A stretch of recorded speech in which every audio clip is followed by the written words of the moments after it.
అందరికీ నమస్తే. Welcome to MR media Telangana. ఎట్లున్నారు అందరూ? మంచిగా ఉన్నారా?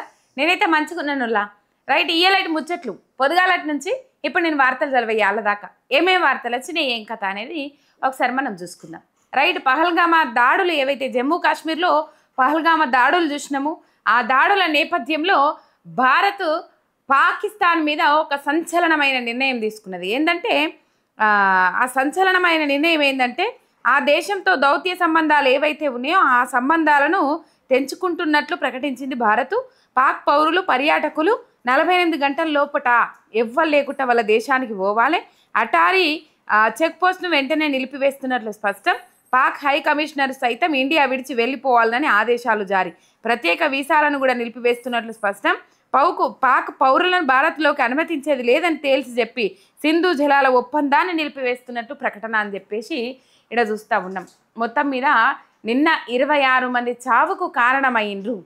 మళ్ళా ఆ దేశ రక్షణ శాఖ మంత్రి ఏం చెప్తా ఉంటాడు, ఈ దాడులకు మాకేం సంబంధం లేదు అని చెప్పేసి, ఆ ఉగ్రవాద సంస్థనేమో ఈ దాడులు మేమే జరిపినామని చెప్పేసి చెప్తా ఉన్నది. మొత్తం మీద ఈ దోబూచులాట లెక్క కనబడతా ఉన్నది. పాపం ఉట్టి పుణ్యానికి అమాయక ప్రాణాలను పొట్టన పెట్టుకున్నది నిన్నటి దాడి. మొత్తం మీద యావత్తు దునియా మొత్తం దీని మీద దిగ్భ్రాంతి వ్యక్తం చేసిండు. ఇక రేపు ఆ పహల్గామా లేకపోతే ఆ జమ్మూ కాశ్మీర్ ఆ పర్యాటక ప్రాంతానికి పోవడానికి భయపడతారేమో. ఒక రకంగా చెప్పాలంటే జమ్మూ కాశ్మీర్ దేశాన్ని రక్షించే రాష్ట్రం, అది మన దేశాన్ని రక్షించే జవాన్లందరూ అక్కడ కాపలగాసే రాష్ట్రం అది.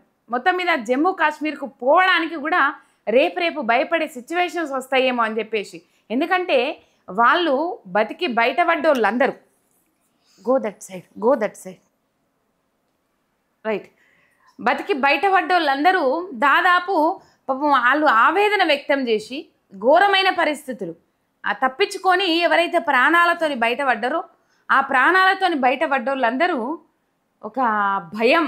ఆ వీడియోలు బయటకు వస్తే మామూలు కాదు, నిజంగా చాలా బాధ అనిపించింది ఆ వీడియోలన్నీ బయటకు వస్తే. ఆర్మీ జవాన్ దుస్తుల్లో వచ్చి ఆ 7 ఉగ్రవాదులు ఎవరైతే ఉంటారో వాళ్ళు కాల్పులు జరిపినరు. వాళ్ళ ఈ ఊహా చిత్రాలు బయటకు వచ్చినాయి. తర్వాత అసలైన ఫోటోలు కూడా బయటకు వచ్చినాయి. మొత్తం మీద వాళ్ళు ఈ ఆర్మీ జవాన్ వేసుకునే దుస్తులు వేసుకొని మరి వచ్చి కాల్పులు జరిపినరు. ఐడి కార్డులు చూసుడు, ఏంటిది అని చూసుడు, ఇస్లామిక్ సూక్తులు చెప్పమని అడుగుడు. మొత్తం మీద వాళ్ళు ముస్లింలు కాదు అని నిర్ధారించుకున్న తర్వాత వాళ్ళు కాల్పులు జరిపినరు. ఇలా హిందువులే టార్గెటు, మొత్తం మీద మతోన్మాదం రెచ్చగొట్టేటట్లు చూస్తూ ఉన్నారు అని చెప్పేసి కొంతమంది మాట్లాడిండ్రు. కానీ ఒక ముస్లిం కూడా అందులో చనిపోయిండు, ఉగ్రవాదుల కాల్పులల్లో చనిపోయిండు అని చెప్పేసి ఆవేదన వ్యక్తం చేసిండ్రు. కాకపోతే ఇక్కడ ఏంటంటే ఆ ముస్లిం వ్యక్తి ఎవరైతే ఉన్నారో ఆయన గుర్రాలు తోలే వ్యక్తి అక్కడికి ఆ పహల్గామా ప్రాంతానికి కాలినడకన లేకపోతే ఆ గుర్రాల మీద పోవాల్సి ఉంటుంది. ఆయన ఆ గుర్రాల ద్వారా కూడా జీవనం కొనసాగిస్తూ ఉంటాడట. ఆ ఉగ్రవాదులు ఎవరైతే ఉంటారో వాళ్ళను చంపొద్దు అని చెప్పేసి వాళ్ళ దగ్గర నుంచి ఆ ఆయుధాలు ఏవైతే ఉన్నాయో అవి లాక్కునే ప్రయత్నం చేసిందంట ఆ వ్యక్తి. అందుకని ఆ ముస్లిం వ్యక్తిని వాళ్ళు చంపుడు జరిగింది. మొత్తం మీద ఒక భయానక వాతావరణం అయితే బిక్కు మనకు అరచేతుల ప్రాణాలు పెట్టుకొని బయటకు వస్తారు అని అంటారు చూడండి. నిజంగా వాళ్ళకి అక్కడ ఉన్న వాళ్ళకు సుక్కలు కనబడి ఉంటాయి. మృత్యువు ఎదురుంగొచ్చి నిలబడితే ఎట్లా అనిపిస్తుంది? అలా ఎవరికైనా సావు ఎదురుంగొచ్చి నిలబడితే ఎట్లా అనిపిస్తుంది? ఆఖరికి కాపాడదామని పోయిన రక్షణ బలగాలు ఏవైతే ఉంటాయో ఆర్మీ జవాన్లు ఎవరైతే ఉంటారో వాళ్ళని చూసి కూడా గజగజ వణికిపోయిండ్రు. చంపొద్దు, మమ్మల్ని ఏం చేయొద్దు అని చెప్పేసి 2 చేతులెత్తి జోడించి మరి ఆర్తనాదాలు చేసిండ్రు. అంటే వాళ్ళు కూడా ఆర్మీ జవాన్ దుస్తులలో వచ్చిండ్రు కాబట్టి ఇక మొత్తం మీద అక్కడికి భద్రతా బలగాలు చేరుకోవు. ఆ మొత్తం మీద అక్కడి నుంచి బయటపడడానికి ఎక్కువగా రవాణా సౌకర్యాలు లేవు కాబట్టి ఇక అక్కడ పోయి దాడి చేస్తే బాగుంటుంది అని చెప్పేసి. కానీ ఇక్కడ కొన్ని విమర్శలు ఏమనెత్తుతా ఉన్నారు. కాకపోతే భారత్ మాత్రం ఒక సంచలన నిర్ణయం తీసుకున్నది. ఈ నిర్ణయం రేపు ఎటువంటి పరిణామాలకు దారితీస్తుంది అనేది మనం రేపు చూడొచ్చు. కాకపోతే ఎటువంటి పరిణామాలు ఏమున్నది, అసలు ఇట్లా దాడులు చేయాల్సిన అవసరం ఏమున్నది, ఏమైంది, ఏమొరిగిపోయింది, ఏం అన్యాయం అయింది మీకు ఇలా దాడులు చేయాల్సిన అవసరం ఏముంది, దాడులకు తెగబడాల్సిన అవసరం ఏమున్నది. కాకపోతే అక్కడ దక్షిణ జమ్మూ కాశ్మీర్లో దాడులు జరుగుతాయి, పర్యాటక ప్రాంతాలలో దాడులు జరుగుతాయి అని చెప్పేసి ముందుగానే హెచ్చరికలు జారీ చేసిండ్రు అని చెప్పేసి ముచ్చట వినబడతా ఉన్నాయి. అది ఎంతవరకు నిజం ఎంతవరకు అవాస్తవం తెలియదు. కాకపోతే ఇక్కడ ఎవరిని తప్పుపట్టడానికి లేదు, మన రక్షణ శాఖను తప్పుపట్టడానికి లేదు. కాకపోతే వాళ్ళు సరైన నిర్ణయం తీసుకున్నారు. తర్వాత కూడా ఈ సిచ్యువేషన్ మొత్తం మీద భారతదేశము పాకిస్తాన్ మీద దౌత్య సంబంధాలు ఏవైతే ఉన్నాయో అవన్నీ తెగదెంపులు చేసుకుంటున్నట్లు మొత్తం మీద ఇక్కడ ఎవరైతే పాకిస్తాన్ జనాలు ఉన్నారో వాళ్ళు 48 గంటల లోపు వాళ్ళు ఈ దేశాన్ని వదిలి వెళ్ళిపోవాలని చెప్పేసి ఆ పాస్పోర్ట్లు కూడా రద్దు చేస్తున్నామని చెప్పేసి పాస్పోర్ట్ను వెంటనే నిలిపి అటారీ చెక్ పాస్పోర్ట్ను కూడా అధికారులు ఎవరైతే ఉంటారో వాళ్ళు కూడా వెళ్ళిపోవాలని చెప్పేసి ఆదేశాలు జారీ చేశారు. మొత్తం మీద ఆ వార్త ఇడ కనబడతా ఉన్నది. ఇక ఇంకో ముచ్చట ఇడ పట్టుకొచ్చిన వాళ్ళ ఏంటంటే ఒక మహిళా దళిత అధికారులపై ఆమె తంగలపల్లిలా బద్దనపల్లి ఉంటుంది, తంగలపల్లి మండలం బద్దనపల్లి అనే గ్రామం ఉంటుంది ఇక్కడ సిరిసిల్ల బ్రిడ్జ్ దాటకముందే అది ఉంటుంది.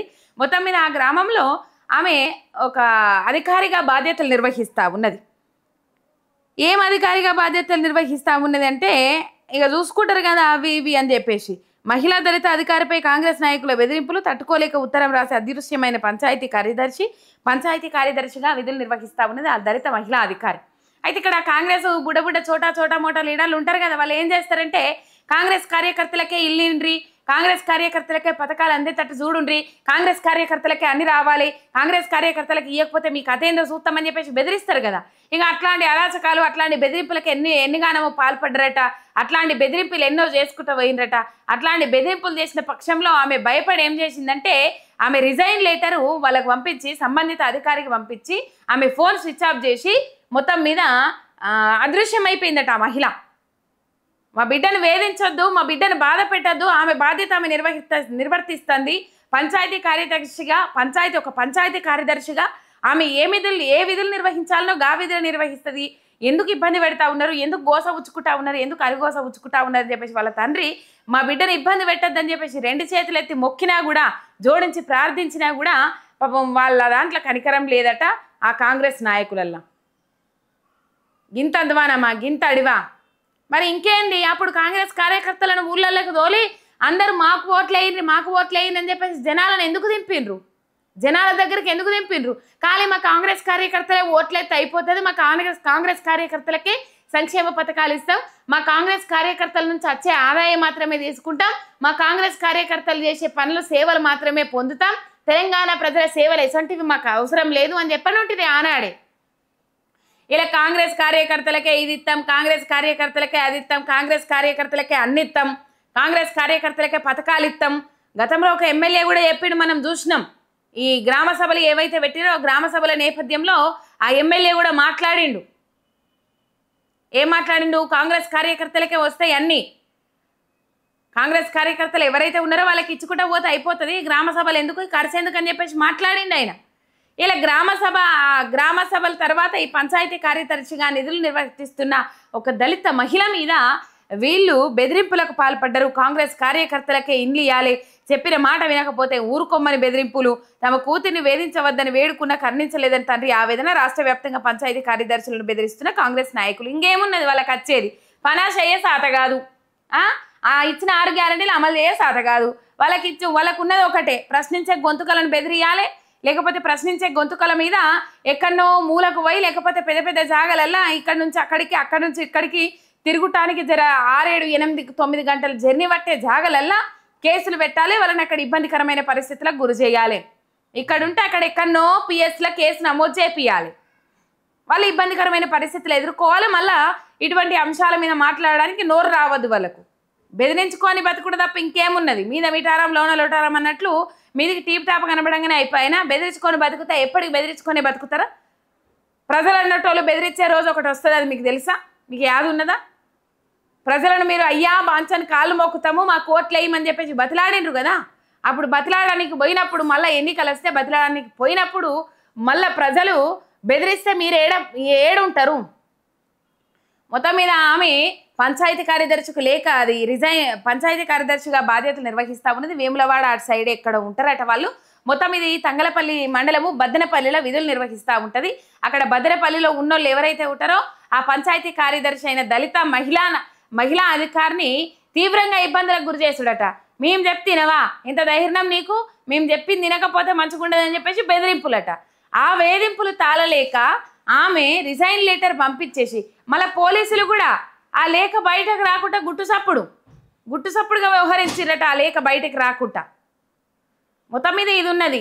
ఇంకా సార్లు మీకేమత్తది సార్లు చెప్పుండ్రి. బెదిరించుకొని బతుకుడు తప్ప ఇంకేమన్నా వస్తుందా? ఇంకేమీ రాదు. మరి ఏం చర్యలు తీసుకుంటారు? ఈ దళిత అధికారి మీద, దళిత మహిళా అధికారి మీద కాంగ్రెస్ కార్యకర్తలు ఎవరైతే ఉన్నారో, కాంగ్రెస్ నాయకులు ఎవరైతే ఉన్నారో బెదిరింపులకు పాల్పడ్డారు కదా, ఆ బెదిరించే వాళ్ళ మీద ఎటువంటి చర్యలు తీసుకుంటారు ఏం కథ అనేది మనకు రేపు తెలుస్తుంది. ఇక మరి చర్యలు తీసుకునేటోళ్ళు లేవలు, చర్యలు తీసుకునే లేవలు. పోలీసులు ఆమె రాసిన లేఖనే గోప్యంగా ఉంచిండ్రు. అసలు ఆ లేఖ బయటకు రాకుండా చేసిండ్రు. మొత్తం మీద పూర్తి వివరాలకు పోతే కాంగ్రెస్ నాయకుల ఆగడాలు రోజు రోజుకు తారాస్థాయికి చేరుకుంటున్నాయి. ఊళ్ళల్లో తమ ఆధిపత్యం చూపించుకోవడానికి ఎంతకైనా తెగించడానికి సిద్ధమవుతున్నారు. అధికార పార్టీ అనే దైనంతో సామాన్య ప్రజల మీద అధికారులపై ఉన్న బెదిరింపులకు పాల్పడుతున్నారు. మా మాట వినరా లేకపోతే దస్తారా, మా మాట వింటారా లేకపోతే దస్తారా అంటూ రౌడీ మూకలలాగా రెచ్చిపోతున్నారు. తాజాగా ఇలాంటి సంఘటన ఒకటి వెలుగు చూసింది.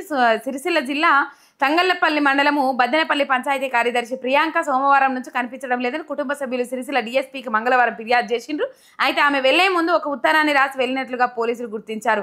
అమ్మా నాన్న నేను ఇల్లు వెళ్ళిపోతున్నాను, ఈ కాంగ్రెస్ నాయకుల వేధింపులు తట్టుకోలేకపోతున్నా, వారి మనుషులకే ఇందిరమ్మ ఇండ్లు ఇవ్వాలని బెదిరిస్తున్నారంటూ లేఖ రాసి అదృశ్యమైంది. ఇక ఈ ఉత్తరం మీద ఆరా తీసిన పోలీసులు బద్దెనపల్లి గ్రామానికి చెందిన 4 కాంగ్రెస్ నాయకులు ప్రియాంకను వేధిస్తున్నట్లు తేల్చిండ్రు. ఇందిరమ్మ ఇండ్ల విషయంలోనే కాకుండా ఇంకుడు గుంతల విషయంలో జీపీ కార్యాలయంలో అందరి ముందే తనను తీవ్రంగా దూషించారని ప్రియాంక తన లేఖలో పేర్కొంది. అయితే సోమవారం ఇందిరమ్మ ఇండ్ల ఎంపిక, ఎక్కడి ఇంకుడు గుంతలు, ఎక్కడి కథ అంటే ఇది ఎప్పటి నుంచో కాంగ్రెస్ నేతల ఆగడాలు ఎప్పటి నుంచో ఉన్నాయి. ప్రియాంక తన రాజీనామా లేఖను డీపీఓకు వాట్సాప్ ద్వారా పంపి ఫోన్ స్విచ్ ఆఫ్ చేసి అజ్ఞాతంలోకి వెళ్ళింది. కుటుంబ సభ్యులు సిరిసిల్ల డీఎస్పీకి ఫిర్యాదు చేస్తే అయితే ఆమె తిరుపతిలో ఉన్నదని చెప్పేసి కొంచెం సమాచారం అందిందట. మరి అక్కడికి బంధువులు బయలుదేరి ముచ్చట్లకు వినబడ్డాయి. మరి తిరుపతిలో ఉన్నదా లేదా తెలియదు. కానీ గింత ఆగడాలకు పాల్పడతారా? గింత అధ్వానమా, గింత ఘోరమా? గింత అధ్వానం అయితే ఎట్లనొల్లా రైట్. ఇక ఇది ఇడ కనబడతా ఉన్నది రైట్. శ్రీనగర్లో 80 మంది తెలంగాణ వాసులు చిక్కుకొని పోయినరు టూరిస్టులు. వాళ్ళను ఏమంటారు, వాళ్ళను సురక్షంగా మన రాష్ట్రానికి రప్పియడానికి తగిన చర్యలు తీసుకోవాలని చెప్పేసి పాపం వాళ్ళ ఆవేదన వ్యక్తం చేసిండ్రు. టూరిస్టులు సురక్షితంగా తిరిగి రావడానికి రాష్ట్ర మరియు కేంద్ర ప్రభుత్వాలు త్వరగా ఏర్పాటు చేయాలని కోరిన బీఆర్ఎస్ వర్కింగ్ ప్రెసిడెంట్ కేటీఆర్. దాదాపు 80 మంది అక్కడ చిక్కుకొని పోయినరు శ్రీనగర్లో. జమ్మూ కాశ్మీరు రాజధాని అయిన శ్రీనగర్లో పాపం వాళ్ళు చిక్కుకొని పోయినరు 80 మంది చిక్కుకొని పోయినరు. వాళ్ళని రావడానికి కేంద్ర రాష్ట్ర ప్రభుత్వాలు తక్షణమే చర్యలు తీసుకోవాలని బీఆర్ఎస్ వర్కింగ్ ప్రెసిడెంట్ ప్రభుత్వాలను కోరుడు జరిగింది రైట్. ఇక ఇందిరమ్మ ఇండ్లు పంపిణీ కార్యక్రమం మొదలు పెట్టుకున్నారు కదా నొల్ల.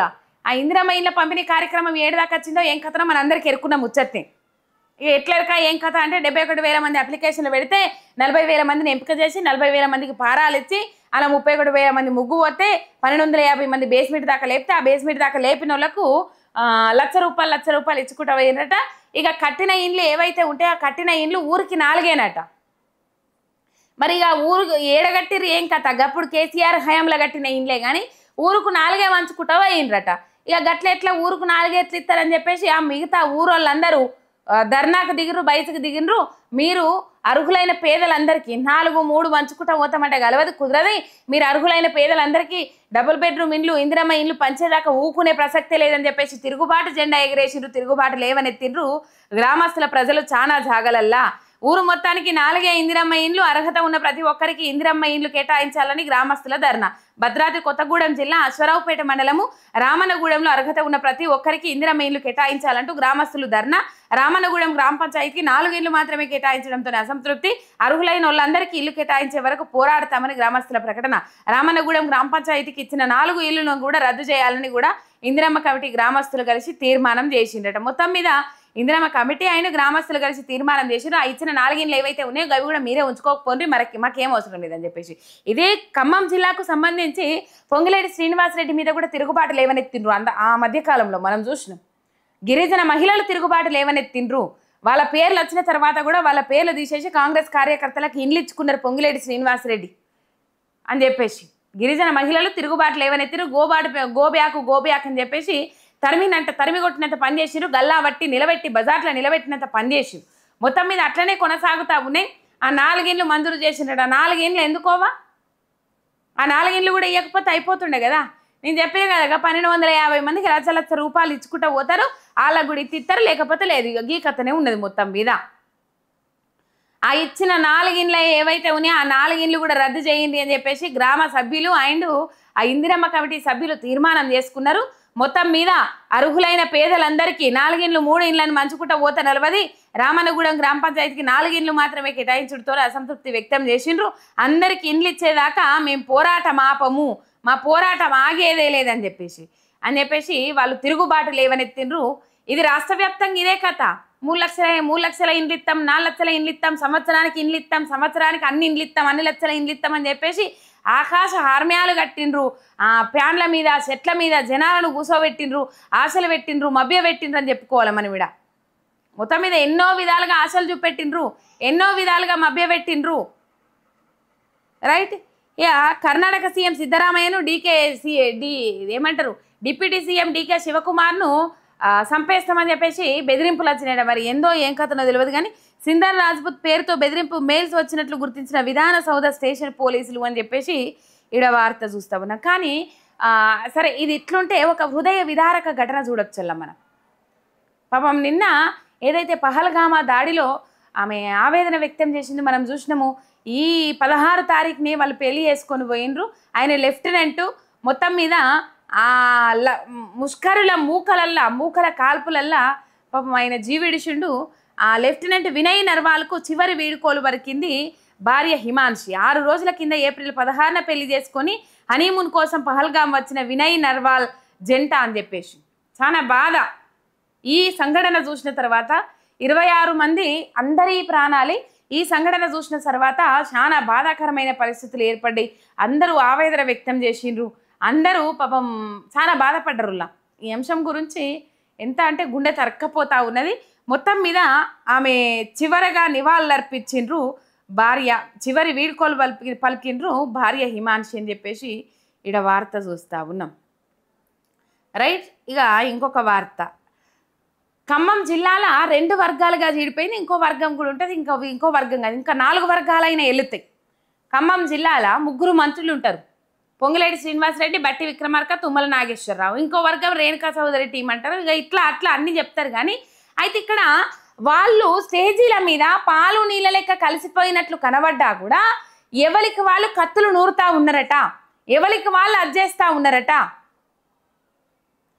మొత్తం మీద మాది కావాలంటే మాది కావాలంటే మాదే పై చెయ్యి మేమే పై చెయ్యి చూపెడతామని చెప్పేసి ఎవరికి వాళ్ళు వెనకాల అంతర్గతంగా రహస్యంగా కత్తులు నూరుతా ఉన్నారట.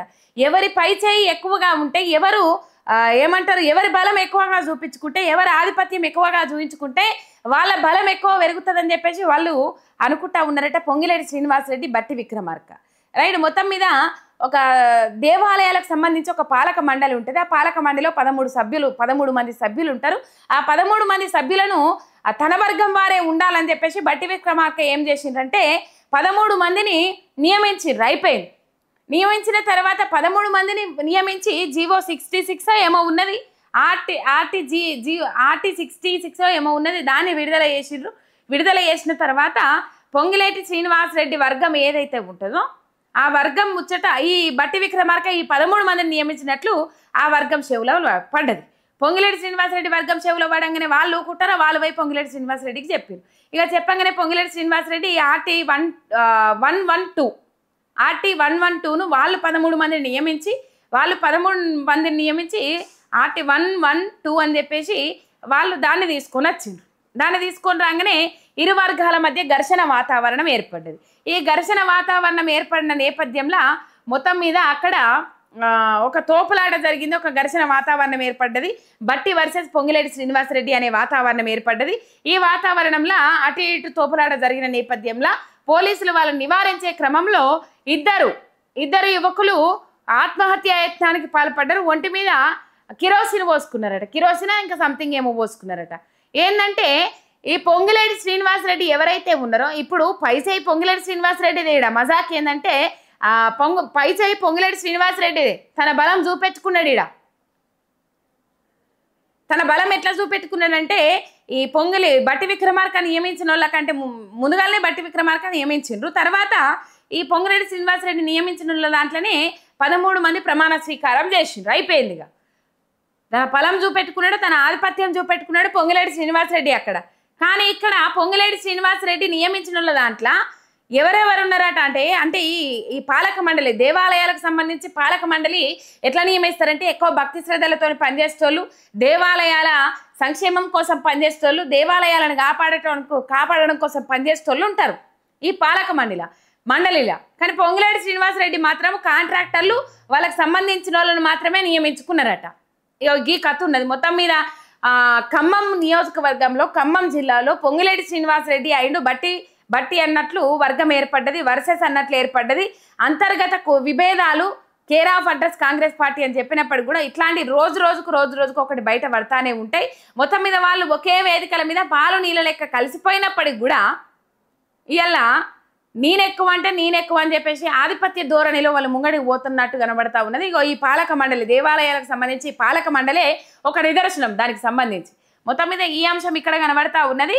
వాళ్ళు సై అంటే సై అని చెప్పేసి వాళ్ళు దేవాలయం దగ్గరనే వాళ్ళు ఆత్మహత్య యత్నాలకు పాల్పడ్డరు. రైట్. బీఆర్ఎస్ రజతోత్సవ సభకు సంబంధించి బీఆర్ఎస్ వర్కింగ్ ప్రెసిడెంట్ కేటీఆర్ ఎలకతుర్తిలో ఆ సభను పరిశీలించొచ్చిర్రు. ఎట్లా జరుగుతున్న ఏర్పాట్లు, ఏ విధంగా కొనసాగుతానే ముందడికి కార్యక్రమాలు అని చెప్పేసి పరిశీలించొచ్చిండ్రు. అక్కడనే ఈ పహల్గామా దాడిలో జీవి పోయిన పాపము 26 మంది కోసము వాళ్ళు శ్రద్ధాంజలి అండ్ ఏమంటారు మౌనం పాటించిండ్రు, ఘన నివాళులు అర్పించిండ్రు. ఆయన ప్రెస్ మీట్ పెట్టిండ్రు. ప్రెస్ మీట్లో కొన్ని అంశాలు చెప్పిండ్రు. ఇక్కడ ఆ రజతోత్సవ సభకు సంబంధించి 2000 మందిని వాలంటీర్లను ఏర్పాటు చేస్తూ ఉన్నారు. ఆ వాలంటీర్లకు బాధ్యత ఏంటంటే వచ్చే ప్రజలకు కానీ ఎవరికి కానీ ఎటువంటి ఇబ్బందులు తలెత్తకుండా వాళ్ళు చూసుకోవాల్సిన బాధ్యత, పూర్తి బాధ్యత. బీఆర్ఎస్ వర్కింగ్ ప్రెసిడెంట్ కేటీఆర్ దాని గురించి మాట్లాడారు. మొత్తం మీద అక్కడికి పోయి సభ కార్యక్రమాలు ఎట్లా జరుగుతూ ఉన్నాయి. నిజంగా చాలా పెద్ద సభ, బాహుబలి స్టేజ్ అంటారు కదా, 400 ఫీట్ల పొడవు 80 ఫీట్ల వెడల్పు అన్నట్లు పొడవు వెడల్పు జర అటు ఇటు చెప్పిన మొత్తం మీద అంత పెద్ద సభ, 80 ఫీట్ల పొడవు 400 ఫీట్ల వెడల్పు అనుకుంటా నాకు తెలిసి. 400 మంది కూర్చునేటట్టు, దాదాపు 400 మంది కూర్చునేటట్లు ఏర్పాట్లు చేసిండ్రు. మొత్తం మీద ఆ సభా కార్యక్రమాలు ఘనంగా కొనసాగుతూ ఉన్నాయి. ఎక్కడ ఎటువంటి ఆటంకాలు లేకుండా కొనసాగుతూ ఉన్నాయి. ఈ రజతోత్సవ సభ గురించి కొన్ని అంశాలు ఇక్కడ మాట్లాడుకోవాలి. రైట్. చాలా మంది ఏడుస్తూ ఉన్నారు. పార్టీ పెట్టినప్పుడు టీఆర్ఎస్ పార్టీ కదా, ఇప్పుడు బీఆర్ఎస్ అని పెట్టిండ్రు కదా. బీఆర్ఎస్ అని పెట్టి ఎన్ని నెలల పొద్దు అవుతుంది? 11 నెలలో, 15 నెలలో, 16 నెలల పొద్దు అవుతుంది కదా. మరి 25 సంవత్సరాలు ఎట్లా పూర్తి చేసుకున్నట్లు బీఆర్ఎస్ పార్టీ అని చెప్పేసి కొంతమంది అవాకులు చెవాకులు. వాళ్ళకు లేని బాధ వీళ్ళకేంది? తెలంగాణ సమాజానికి లేని బాధ కాంగ్రెస్ నాయకులకి ఏంది? ఎన్ని విధాలు అడ్డుకోవాలనో అన్ని విధాలు అడ్డుకునే ప్రయత్నం చేస్తూ ఉన్నారు. బీఆర్ఎస్ నిర్వహిస్తూ ఉన్న సిల్వర్ జూబ్లీ ఏదైతే వేడుకలు ఉన్నాయో ఎలకతుర్తిలో నిర్వహించబోయే సభను అడ్డుకునే ప్రయత్నాలు చేస్తూ ఉన్నారట. ఇన్ని రోజులు ఆగి అని చెప్పేసి ఈ ఇరిగేషన్కు సంబంధించి కేసీఆర్ను అండ్ హరీష్ రావును పిలవాలనే ఆలోచనలో ఉన్నారు విచారణకు అని చెప్పేసి అంశాలు కూడా తెర మీదకి వస్తూ ఉన్నాయి. మొత్తం మీద ఇన్ని రోజులు ఆగి సభకు ఆటంకం కలిగించేటట్లు ఈ సభకు జనాలు రాకుండా చేయాలనే ఉద్దేశంతో వాళ్ళు వాల్ పేపర్లు ఏవైతే ఉన్నాయో అవి చింపేస్తా ఉన్నారు. చెలో వరంగల్ సభ, చెలో సిల్వర్ జూబిలీ సభ విజయవంతం చేయండి అని చెప్పేసి వాల్ పోస్టర్లు కానీ పెయింటింగ్లు కానీ వేస్తూ ఉన్నారు. ఆ పెయింటింగ్లను తుడిపేసే ప్రయత్నం చేస్తూ ఉన్నారు. కొంతమంది ఇంకా అతి ప్రదర్శించి అక్కడికి పోయి రైతులను రెచ్చగొట్టే ప్రయత్నం చేస్తూ ఉన్నారు. అక్కడ రైతులు చెప్తా ఉన్నారు, మేము మా స్వచ్ఛందంగా ఇచ్చినాం, ఈ సభ కోసం మా జాగా స్వచ్ఛందంగా ఇచ్చినాము, వాళ్ళు సభ నిర్వహించుకొని ఏమైనా జాగా ఎత్తుకొని పోతారా, మళ్ళీ అక్కనే ఉంటుంది కదా, మా జాగా మాకే ఉంటుంది కదా అని చెప్పేసి ఆ 1200 ఎకరాల జాగా ఎవరైతే ఇచ్చిండ్రో వాళ్ళు రైతులు స్వచ్ఛందంగా చెప్తా ఉన్నారు, మేము స్వచ్ఛందంగా ఇచ్చిన సభ, ఎవరు ఫోర్స్ లేదు అని చెప్పేసి అక్కడ ఆ రైతులను ఇబ్బంది పెట్టే ప్రయత్నం చేస్తూ ఉన్నారు ఈ కాంగ్రెస్ నాయకులు. ఈ వాల్ పోస్టర్లు చింపేస్తూ ఉన్నారు. ఇట్లాంటి కార్యక్రమాలు ముందుగాల ఈ సభ పెడతారనగానే సిటీ పోలీస్ యాక్ట్ అమలు చేసిండ్రు. రైట్. మొత్తం మీద ఇప్పుడు పార్టీ పేరు మారింది అని చెప్పేసి మొత్తుకుంటా ఉన్నారు కదా నువ్వులా. ఏ పార్టీ వల్ల పార్టీ పేరు మారింది చెప్పుండ్రి. కాంగ్రెస్ పార్టీ పేరు మారలేదా? బీజేపీ పార్టీ పేరు మారలేదా? దేశంలో ఏ పార్టీ పేరు మారలేదా? పార్టీ పేరు మారినప్పటి నుంచే లెక్క పెట్టుకుంటూ వచ్చిండ్రా. అంటే సపోజ్ ఏడాది కింద పేరు మార్చిర్రు అనుకో, అంటే వీళ్ళు ఫస్ట్ యానివర్సరీ చేసుకోవాలన్నట్లు, ఫస్ట్ యానివర్సరీ చేసుకోవాలి. ఇంకా 2001లో ఎప్పుడో సభ పెడితే ఇప్పుడు 2 ఏళ్ల కింద పేరు మార్చిరు కాబట్టి ఫస్ట్ యానివర్సరీ చేసుకోవాలని చెప్పేసి వీళ్ళు మాట్లాడుతూ ఉన్నారు అన్నట్టు. అట్లా కాదు, మొత్తం మీద సిద్ధాంతాలు అవే ఉన్నాయి, కాకపోతే పేరు మార్చిండ్రు. ఎవరి పేరు మార్వలే? కాంగ్రెస్ ఎన్నిసార్లు పేరు మార్చిందో చూడు కావాలంటే. ఈ మాట్లాడేట వాళ్ళందరూ బాగా చెప్తా ఉన్నారు కదా. కాంగ్రెస్ వాళ్ళు కాంగ్రెస్ పార్టీ పేరు నెహ్రూ హయాంల నుంచి ఎన్నిసార్లు పేరు మార్చిండ్రు కాంగ్రెస్ పార్టీది ఒకసారి లెక్క పెట్టుకోండి. ఎదుటోళ్ళని అనే బదులు ఒకేళ్ళు ఎదుటి వాళ్ళని చూపెడితే 4 ఏళ్ళు మీ వైపు చూపెడితే కదా అన్నలు. ఎందుకు ఇట్లా వ్యవహరిస్తారో అర్థం కాదు. ఇక టీ హబ్కు బెస్ట్ కాన్సెప్ట్ కోహోర్ట్ 2025 అవార్డు. ఢిల్లీలో జరిగిన స్టార్టప్ మహాకుంభ్ 2025లో సెమీ కండక్టర్ ప్రోగ్రామ్కు బెస్ట్ కాన్సెప్ట్ కోహోర్ట్ అని చెప్పేసి ఈ అవార్డును అందుకున్న ఏఐసి టీ హబ్ అని చెప్పేసి ఇక్కడ వార్త. రైట్, మొత్తం మీద బ్రిటిష్ వారితో కూడా పోరాడిన పార్టీ ఏమంటారు కాంగ్రెస్ పార్టీ అని చెప్పేసి మీనాక్షి నటరాజన్ అన్నారు. ఇక మీనాక్షి నటరాజన్ను కోమటిరెడ్డి రాజగోపాల్ రెడ్డి కలిసి వచ్చిండు. ఎందుకు కలిసి వచ్చిండు ఏం కథ అంటే మరి మంత్రి పదవి కోసం ఏమైనా మంతనాలు జరిపిండ్రా, లేకపోతే మంత్రి పదవి కోసం ఏమైనా రికమెండేషన్ పెట్టిండ్రా? ఇప్పటికే ఏఐసిసి అధిష్టానం పూర్తిగా చివాట్లు పెట్టింది. నేషనల్ హెరాల్డ్ కేసులో మేమే ఇబ్బందికరమైన పరిస్థితులలో ఉంటే మీరేమో మంత్రి పదవి అని చెప్పేసి కొట్లాటలు పెట్టుకుంటా ఉన్నారు, బయటకు దిగుతా ఉన్నారు, బహిరంగంగానే ముచ్చట్లు చెప్తా ఉన్నారు. ఆ తాపకోలు ఢిల్లీకి వస్తా ఉన్నారు, మేము పిలిచేదాకా ఢిల్లీకి ఎవరు రావద్దు అని చెప్పేసి అల్టిమేటం జారీ చేసింది. మరి ఈ నేపథ్యంలో కలిసిండ్రా, ఏ నేపథ్యంలో కలిసిండ్రు? ఈ రాజగోపాల్ రెడ్డి సార్ వారట పార్టీకి అవసరమైన విధి విధానాలు ఏవైతే ఉంటాయో గవి నేను అందించడానికి పోయినా అని చెప్పేసి చెప్తా ఉన్నాడు. రైట్, ఈ దాడులు ఇంతకుముందు చెప్పినా కదా, పర్యాటకులను రక్షించడానికి ఉగ్రవాదులతో విరోచితంగా పోరాడిన హార్స్ రైడర్ సయ్యద్ హుస్సేన్ షా, పర్యాటకులకు పైకి దాడికి దిగిన ఉగ్రవాదులను అడ్డుకునే ప్రయత్నం చేసిన హుస్సేన్ షా. ఇక ఒకరు ముస్లిం కూడా ఉన్నారు, అందరు హిందువులనే టార్గెట్ చేసి చంపిర్రు, అందరిని హిందువులనే అది చేసిండ్రు అని చెప్పేసి కొంతమంది స్టేటస్లు పెడితే ఈడ మత చిచ్చులు లేవైపోద్దు, పిచ్చి పిచ్చి ఆలోచనలు చేయొద్దని చెప్పేసి కొంతమంది మాట్లాడారు. అప్పుడే ఆలోచన వచ్చింది, మరి ఆయన ఏమన్నా పాపము ఈ టూరిస్టులను కాపాడేదందుకు ఈ సయ్యద్ అనేట ఆయన పాపం హార్స్ రైడర్ అంట. ఇక్కడ గుర్రాల మీదనే తీసుకొని పోతారు కదా ఆ పహల్గామా ప్రాంతానికి, గుర్రాల మీద తీసుకుపోతారు, లేకపోతే బై వాక్ పోతారు. వేరే సౌకర్యాలు ఏముండే అక్కడ, రవాణా సౌకర్యాలు. ఆఖరికి అంత ఇన్సిడెంట్ అయినా కూడా వాళ్ళు హెలికాప్టర్లలోనే క్షతగాత్రులను ఆసుపత్రులకు తరలించాల్సిన పరిస్థితి. అంటే అంత నిర్మానుష్యంగా ఉంటుంది, ప్రకృతి ఆహ్లాదకరంగా ఉంటుంది. కాబట్టి అక్కడ మొత్తము టూరిస్టులే ఎక్కువ కనబడతా ఉంటారు. హార్స్ రైడింగ్ చేసుకుంటూనే పోవాల్సి ఉంటుంది. ఈ హార్స్ రైడర్ సయ్యద్ అని చెప్పేసి సయ్యద్ హుస్సేన్ షా ఎవరైతే ఉగ్రవాదులు వచ్చినా ఆ ఉగ్రవాదులు వచ్చిన నేపథ్యంలో వాళ్ళ నుంచి వాళ్ళు ఆయుధాలు తెచ్చుకునే క్రమంలో ఆయుధాలను లాక్కునే ప్రయత్నం చేసిండ్రు, చంపద్దు అని చెప్పేసి అడ్డం పడ్డారు. అందుకని సయ్యద్ హుస్సేన్ షాను కూడా పాపం మట్టు పెట్టిండ్రు ఆ ఉగ్ర మూకలు అని చెప్పేసి ఇక్కడ మనం చెప్పుకోవచ్చు. జరిగింది ఇది, అప్పుడే ఎక్స్పెక్ట్ చేసారు. ఒక ముస్లిం వ్యక్తి కూడా ఉన్నాడు చనిపోయిన దాంట్లో, అంటే ఆయన చంపడానికి గల కారణం ఇది. ఒకవేళ అడ్డుకోకపోతే వదిలేసేటోళ్ళు కావచ్చు, అడ్డుకున్నారు కాబట్టి ఇక్కడ టార్గెట్గా ఆయనను కూడా చంపేసిపోయారు. పాపం వాళ్ళ తల్లి ఆవేదన వ్యక్తం చేస్తూ ఉన్నది. వాళ్ళ తల్లి ఏం మాట్లాడుతూ ఉన్నదంటే ఒకసారి వినుండ్రు మీరు.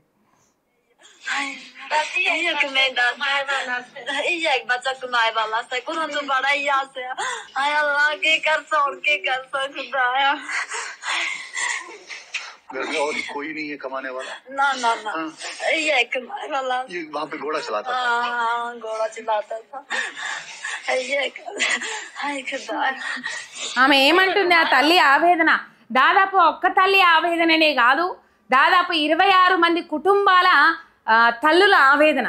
26 మంది పిల్లలను కోల్పోయి కొందరు, తనులను కోల్పోయి కొందరు, కడుపు కోత మిగిల్చిండ్రు కొంతమంది తల్లులకు. దాదాపు ఈ తల్లి ఏం చెప్తుంది, సయ్యద్ హుస్సేన్ షా హార్స్ రైడర్ అక్కడ హార్స్ రైడింగ్ చేసుకుంటే తన కుటుంబాన్ని పోషిస్తాడట. పాపం ఆ సయ్యద్ హుస్సేన్ షా అన్యాయంగా నా బిడ్డను పొట్టన పెట్టుకున్నారని చెప్పేసి ఆయన తల్లి ఆవేదన వ్యక్తం చేస్తున్న పరిస్థితి కనబడతా ఉన్నది.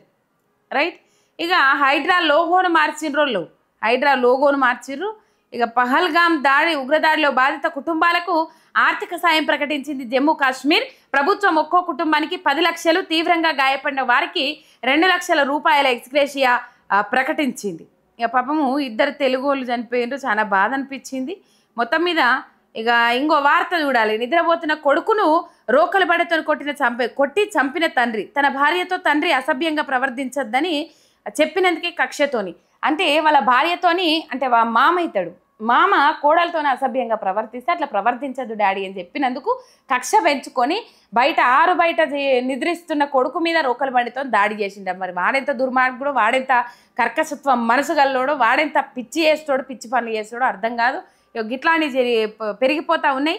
ఇట్లాంటి చెప్పుడు కంటే, ఇట్లాంటివి బాగా సోషల్ మీడియాలో వైరల్ చేసే కంటే ఇట్లాంటి తప్పు చేసిన వాళ్ళకి ఎటువంటి శిక్షలు ఇస్తానే న్యాయస్థానాలు, ఎటువంటి శిక్షలను అమలు చేస్తున్న న్యాయస్థానాలు, వాళ్ళకి ఎటువంటి కుక్క చావు పడుతుంది, కుక్క చావు తెచ్చే గతి పడతా ఉన్నది. ఇయ్యాల రేపు వాటితో కూడా పోల్వద్దు ఇట్లాంటి దుర్మార్గులను.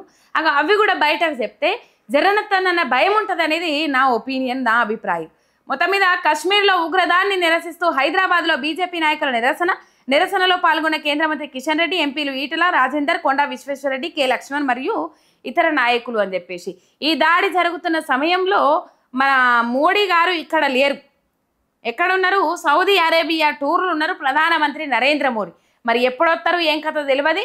ఆ శ్రీనగర్ వెళ్ళి అమిత్ షాను అక్కడ వివరాలు ఏంది తెలుసుకొని రమ్మన్నారు. మరి అమిత్ షా ఏమేమి చూసొస్తారు ఏం కథ? ఆల్రెడీ శ్రీనగర్ బయలుదేరిండ్రు, కానీ మొత్తం మీద ఇక్కడ లేరు. సౌదీ అరేబియాలో ఉన్నారు. అక్కడి నుంచే ఘన నివాళి ఘటించిండ్రు, దిగ్భ్రాంతి వ్యక్తం చేసిండ్రు ప్రధానమంత్రి నరేంద్ర మోడీ. అయితే ఇక్కడ నిరసన వ్యక్తం చేసిండ్రు బీజేపీ నాయకులు. కాకపోతే ఇక్కడ తెర మీదకి వస్తున్న అంశాలు ఏంటంటే దక్షిణ జమ్మూ కాశ్మీర్లో తొందరలో దాడులు జరుగుతూ ఉన్నాయి, ఉగ్రవాదుల దాడులు జరగనున్నాయి. దాదాపు కేంద్ర ప్రభుత్వం వల్లే హెచ్చరికలు జారీ చేసినట్టుగా గుర్తు. ఏం గుర్తు అంటే ఎక్కువ గుమిగూడి ప్రాంతాలలో ఉండద్దు, ఉగ్రవాదుల చర్యలు ఉంటాయి, ఉగ్రవాదులు దాడులు చేసే అవకాశాలు ఉంటాయి అని చెప్పేసి కేంద్ర ప్రభుత్వం వల్లే చెప్పినట్టు గుర్తు నాకైతే.